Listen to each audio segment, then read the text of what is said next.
जय श्री महाकाल। हमारे short video में आपने देखा कि हनुमान जी का साधक क्यों नहीं कर पाता है तामसिक काम।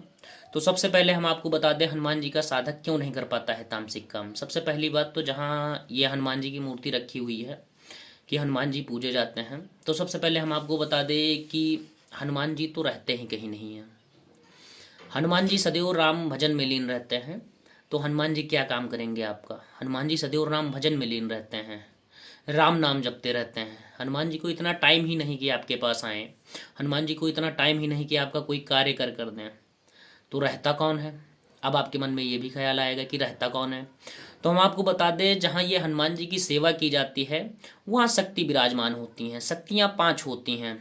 सबसे पहले एक ब्रह्मदेव होता है, ठीक है, एक ब्रह्मदेव होता है, ये कन्फर्म है कि ब्रह्मदेव मिलेगा। और एक जिन्नाद होता है और 3 अन्य शक्तियाँ होती हैं। एक भवानी होती है जिसे योगिनी कहते हैं, ठीक है, एक भवानी होती है जिसे योगिनी कहते हैं, जो हनुमान जी का मंदिर है उस स्थान पर रहती है। और 2 शक्तियाँ और होती हैं, ठीक है। ये 5 शक्तियों से हनुमान जी का साधक गद्दी चलाता है। तो हनुमान जी का साधक जब गद्दी चलाता है तो इसीलिए अगर कोई तामसिक कार्य आ गया तो वहाँ कार्य नहीं होता है। कभी आपने देखा होगा कि किसी स्थान पर ब्रह्म आ गया और वो हनुमान जी का साधक है। जिस स्थान पर ब्रह्म आया, खेलने लगा, और उस स्थान का जो देखने वाला है वो ब्रह्म का साधक है, ठीक है। मतलब ब्रह्म का साधक वो नहीं, मतलब जो दिखाने आए वो ब्रह्म का साधक है। और जो हनुमान जी को पूज रहा वो तो हनुमान जी को पूज रहा, वो सिर्फ हनुमान जी को जानता है। वो कह रहा है कि मैं इसको हटा दूंगा, और सालों बीत जाएंगे, ब्रह्म नहीं हटेगा भाई साहब। ऐसा क्यों? क्योंकि आप जिस हनुमान जी को पूज रहे हो उसी में ब्रह्म भी काम कर रहा है, ब्रह्म ही काम कर रहा है वहाँ पर। और हो सकता है आपका ब्रह्म छोटा पड़ गया तो उसको नहीं हटा पाया, पर अगर आपका ब्रह्म पुराना है तो उस ब्रह्म को निकाल कर फेंक देगा, ठीक है, तब ब्रह्म ठीक हो जाएगा। ब्रह्म को निकाल दिया जाएगा तुरंत ही, वो ब्रह्म ठीक होकर कहेगा मैं ठीक हो जाऊंगा, मैं अपने स्थान पर चला जाऊंगा। अगर आपका ब्रह्म छोटा पड़ जा रहा है तो वहाँ दिक्कत होगी, और वहाँ कहा जाता है कि हनुमान जी ने मेरा काम नहीं किया, पता नहीं हनुमान जी में सत्यता है कि नहीं है। हनुमान जी में सत्यता तो है, पर आपके अंदर सत्यता नहीं है, और आप जानते ही नहीं हो कि कौन सी शक्ति कार्य कर रही है, किस शक्ति को क्या बोलना चाहिए।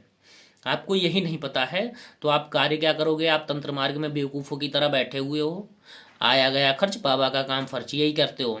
बस जितना आया पैसा उतना उठा के थोड़ा बहुत हवन कर दिया, बाकी उठाकर चाट चाउमीन खा लिया, और बस भैया मैं तांत्रिक हूँ, मैं बाबा हूँ। कुछ नहीं हो बेटा, तुम बेवकूफ़ हो। ना तुम तांत्रिक हो ना बाबा हो, तुम बेवकूफ़ हो, सीधी सी बात। उठा के अपना बोरिया बिस्तर चुपचाप घर में बैठो, तुम तांत्रिक बनने लायक के नहीं हो।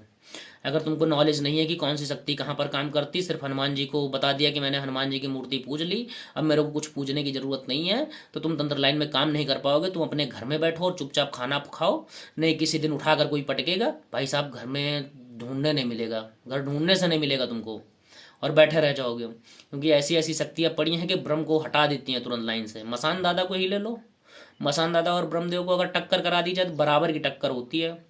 और तंत्र में 2 ही तगड़े हैं, तंत्र में 2 ही तगड़े हैं जो पकड़ने और छोड़ने और पीटने का काम बहुत तगड़े से करते हैं। एक ब्रह्म है, दूसरा मसान है। और अगर आपको मार का देवता लेना है, सिर्फ किसी को मारना है, तो आप वीर ले लो। वीर इतना विकट मारता है भाई साहब कि रोंगटे खड़े कर देता है, जाते ही हन देता है तुरंत ही, चाहे जो देवता हो तुरंत ही हन देता है। वो ऊंचा नीचा छोटा बोटा नहीं देखता है, तुरंत ही हनेगा।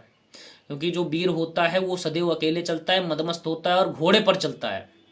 अगर आप लोगों को पूरी तरह से और जानकारी किसी शक्ति के विषय में चाहिए, अगले वीडियो में हम आपको बताएंगे कि काल भैरव की गद्दी पर कितनी शक्तियाँ होती हैं और क्या कार्य कर सकती हैं, किस कार्य में सक्षम हैं। जय श्री महाकाल।